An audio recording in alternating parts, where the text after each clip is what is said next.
नमस्कार दोस्तों, अभी अपन बात करने वाले स्वास्थ्य वर्ग का second paper.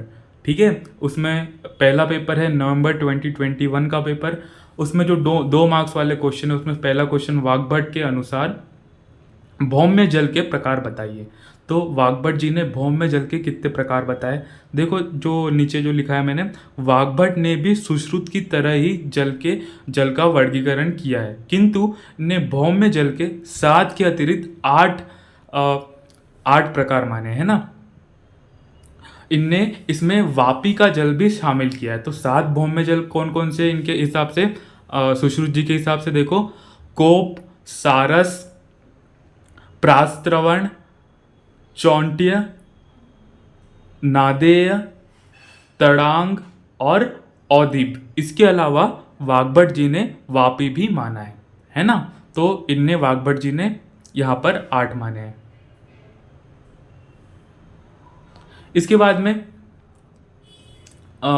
Right the name of disease which comes under national vector borne diseases control programmes. तो national vector borne diseases control के प्रोग्राम के अंदर 6 वेक्टर बॉर्न डिसीजेस आती है। वो कौन कौन सी है? फर्स्ट मलेरिया, सेकंड फिलेरिया है ना, थर्ड काला आजार, fourth Japanese encephalitis, fifth chikungunya और सिक्स डेंगू है ना। ये 6 डिसीजेस इसके अंदर आती है।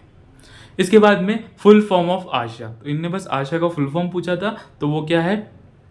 एक्रीडेटेड सोशल हेल्थ एक्टिविस्ट है ना। और आशा का क्या काम होता है? She was counsel women on birth preparedness, importance of safe delivery, breast feeding and complementary feeding, immunisation, contraception है ना। ये सब चीज़ों के बारे में वो नॉलेज प्रोवाइड करेगी, उनको प्रोत्साहित करेगी इन सब चीज़ों के बारे में। कहा है कि immunization, contraception, prevention of common infection including reproductive tract infection, sexual transmitted infection and care of young child. इसके बाद में फोर्थ क्वेश्चन है टाइप ऑफ सॉलिड वेस्ट। तो सॉलिड वेस्ट के क्या क्या टाइप हो सकते हैं? एक तो गार्बेज, जिसको अपन गीला कचरा बोलते हैं, food waste that is peels of vegetables, waste vegetable और अदर फूड्स। ठीक है, rubbish that is paper, plastic, wood, metal, glass throwaway containers. ठीक है, तो जो पेपर, प्लास्टिक ये सब कहीं में आएगा? रबिश में। इसके बाद में थर्ड है demolitic product that is bricks, pipes, ये सब डेमोलिटिक डेमोलिटाइजेशन प्रोडक्ट्स में ये सब आएंगे। इसके बाद में सीवेज ट्रीटमेंट रेसिड्यू है ना, जो इंडस्ट्रियल जो वेस्ट प्रोडक्ट्स होते हैं, सीवेज ट्रीटमेंट्स जो होते हैं, वो sludge, solid form of waste, ये सब इसके अंतर्गत आएगी। और अदर्स में क्या क्या जाएगी? जैसे डेड एनिमल्स हो गए, मैन्यूअर्स, डिस्कार्ड मटेरियल्स, ये सब अदर में आ जाएंगे। इसके बाद में फिफ्थ क्वेश्चन है एपिडेमियोलॉजिकल ट्राइड्स। तो एपिडेमियोलॉजिकल ट्राइड क्या होता है? देखो, epidemiological triad triangle is a traditional model to explain how infection disease are caused and transmitted. तो जो इन्फेक्शन डिसीज होती है वो कैसे कॉज होती है और कैसे ट्रांसफर होती है एक ऑर्गेनिज्म से होस्ट में। तो इसके अंदर 3 कंपोनेंट आते हैं बेसिकली। एजेंट जो कॉज कर रहा है डिसीज, एक तो होस्ट किसको कॉज कर रहा है, और एक इन्वायरमेंट। तो इसके 3 कंपोनेंट बहुत इंपॉर्टेंट है। क्या क्या? एजेंट, होस्ट और इन्वायरमेंट। इसके बाद में फुल फॉर्म ऑफ डॉट्स। तो डॉट्स का फुल फॉर्म क्या है?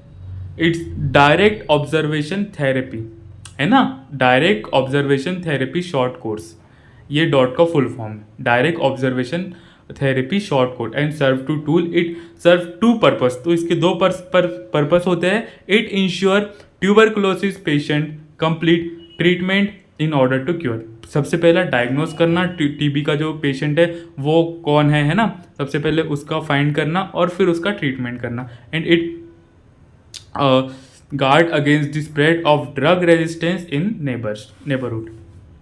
इसके बाद में जनपद उद्वंश का चिकित्सा सूत्र। तो जनपद उद्वंश में क्या है? सबसे इसका श्रेष्ठ चिकित्सा क्या मानी है? शोधन इसकी श्रेष्ठ, संशोधन इसकी श्रेष्ठ चिकित्सा मानिए। जनपद उद्वंश में इसके अलावा इसमें रसायन का प्रयोग करना है। जो जनपद उद्वंश में जो पूर्व के संग्रहित औषधि, क्योंकि जब जनपद उद्वंश हो गया है, संक्रामक रोग हो गए सबको, तो वहाँ पर औषध भूमि, देश काल सब दूषित हो जाता है, इसलिए जो पूर्व की संग्रहित औषधि है उसका प्रयोग करना है। सत्य भाषा है ना, प्राणियों में दया, दान, बलि, कर्म, तो यहाँ पर देव विपाशा चिकित्सा भी बता रहे हैं, दया, दान, बलि, कर्म। देखो, देव पूजा, सत्य, सद्व्रत का आचरण करना, शांति, अपनी सब प्रकार से सुरक्षा रखना, है ना, ये सब भी इसमें इंक्लूड किए हैं। इसके अलावा क्या क्या है, देखो, कल्याणकारक जनपदों में जाकर निवास करना, है ना। तो जैसे कि जब कोविड हो गया था तब सब लोगों ने अपने घर का बाहर से जाके, मतलब कि घर में रहना बंद कर दिया था, कुछ लोग खेत में रहने चले गए थे, ऐसा भी हुआ था ना। तो कल्याणकारी स्थान पर जाके रहना, ब्रह्मचर्य का पालन करना, ब्रह्मचारियों के या फिर महर्षि जितेंद्रिय की सेवा करना, है ना, जितेंद्रिय लोगों की सेवा करना, धर्मशास्त्र की कथा सुनना, ये सब इसमें बताया गया है। इसके बाद में बीएमआई को अपन को समझाना है। तो बीएमआई बेसिकली क्या है, ये रेशियो है काय का, वेट वर्सेस वेट और हाइट के स्क्वायर का। वेट इसमें अपन को केजी में लेना है और हाइट मीटर्स में लेना है। तो नॉर्मल बीएमआई की रेंज अपन को याद रख लेनी है, इसमें 18.5 से 24.9 इज हेल्दी वेट, है ना। अगर इससे बिलो हो जाता है तो अंडर वेट में चले जाएगा, और इससे ज़्यादा अगर हो जाता है तो ओवर वेट में चला जाएगा वो, है ना। और अगर 30 के भी ऊपर हो गया है, 30 है, तो वो ओबेस में चले जाएगा। इसके बाद में कुप्रसंगज रोग के में कौन कौन सी व्याधि आती है। तो एसटीडी डिसीज अपन को लिखनी है, सेक्सुअली ट्रांसमिटेड डिसीज, वो कौन कौन सी है, देखो, सिफिलिस, गोनोरिया, कैंक्रोइड, है ना। और इसके बाद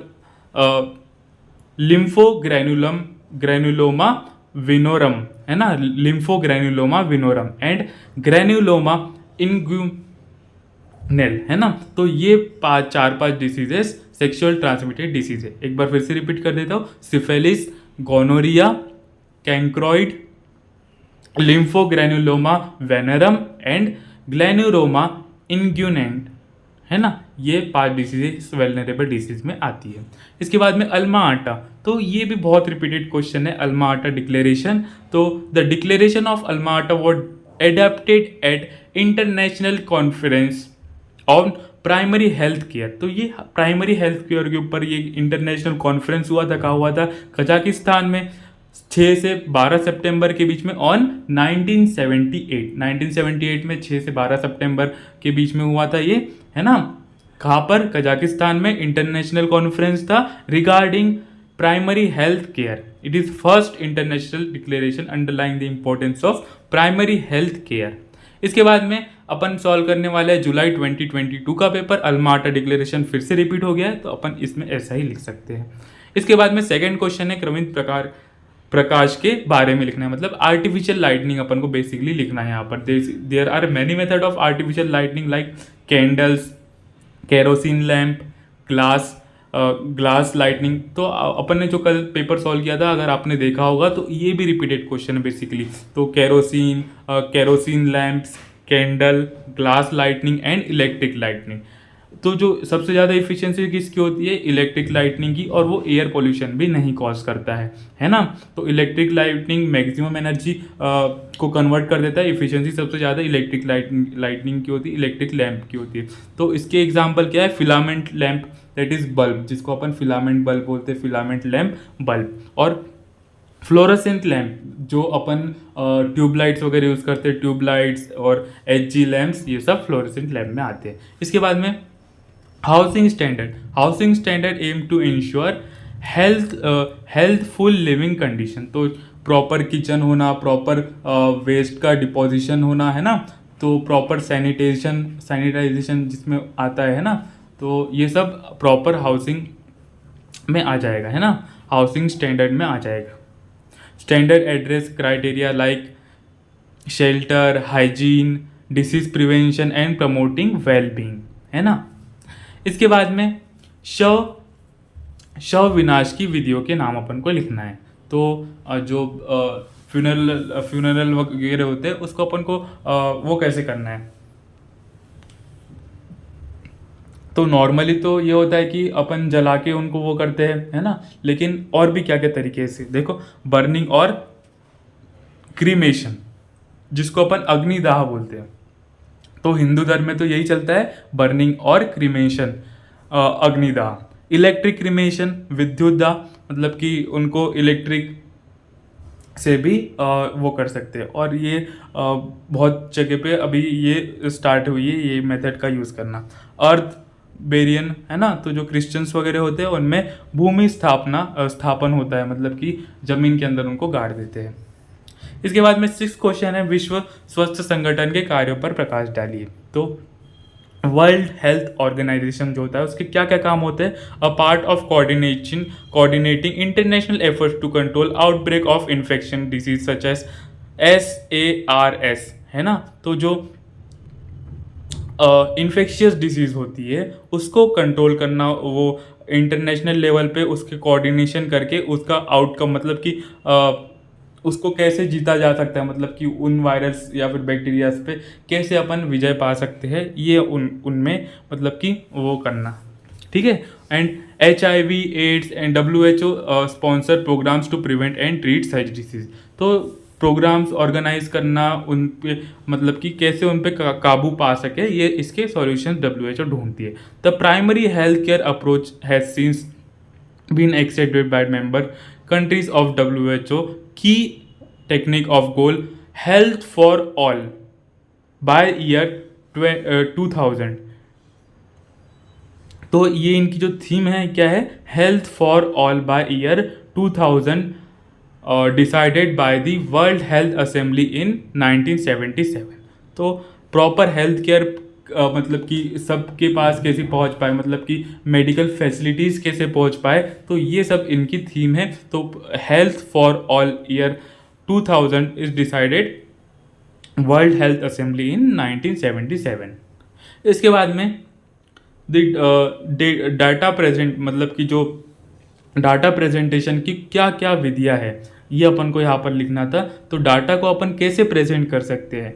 there are several methods to present data, that is table, chart, diagram, picture and spatial curve और ग्राफ। तो टेबल के फॉर्म में, चार्ट के फॉर्म में, डायग्राम के फॉर्म में अपन रिप्रेजेंट कर सकते हैं। तो देखो फर्स्ट क्या है? Tubular, the most common and preliminary way of presentation of data is to arrange them in the form of table। तो अगर अपन ट्यूबुलर फॉर्म में अरेंज कर देते हैं पूरे डेटा को तो वो इजी टू रिकॉग्नाइज हो जाता है, आसानी से अपन उसको पढ़ पाते हैं, देख पाते हैं। तो एक ट्यूबुलर फॉर्म हो गया।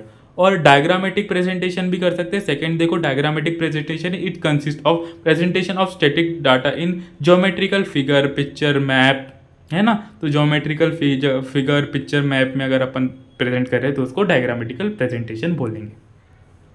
इसके बाद में एनआरएचएम के कार्य क्या है अपन को इस पे लिखना था। तो एनआरएचएम का क्या योगदान है? तो मैटरनल और इन्फेंट मोर्टेलिटी रेट को कम करना, है ना। तो मृत्यु, जो माता की मृत्यु है, जो बच्चे की मृत्यु है, वो कम से कम हो, ये इसका एम है। एक तो high quality and medical services in rural area, तो मेडिकल सर्विसेज को प्रोवाइड करना रूरल एरियाज में। Innovation of human resource management and flexible financing, it is planning and implementation, innovation, health care services and flexible finance. Planning करना, innovative मतलब कि implement करना innovative health care services को rural area में। इसके बाद में ग्लोबल वार्मिंग क्या होती है? It refer to rise in global temperature due to mainly to increase high concentration of greenhouse gases in atmosphere. तो किसी भी प्रकार से ग्लोबल टेम्परेचर का बढ़ना, इन जो अपना जो ग्लोबल टेम्परेचर है उसका बढ़ना किसी भी प्रकार से due to may be greenhouse gas के बढ़ने के कारण, कोई भी रीजन हो सकता है उसका एटमॉस्फेयर में। Global warming is long term heating of earth surface observe since pre industrial period due to human activities. और ये किसके कारण हो रहा है? अपन ह्यूमन के कारण जो अर्थ का जो टेम्परेचर है वो बढ़ते जा रहा है from pre industrial period. The primary fossil fuel burning which increase heat trapping और greenhouse level in earth atmosphere. इसके बाद में जो क्वेश्चन सॉल्व करना है वो कौन कौन से? संक्रामक काल क्या है और अपद्रव निवारण की किन किन विधियां हैं, है ना।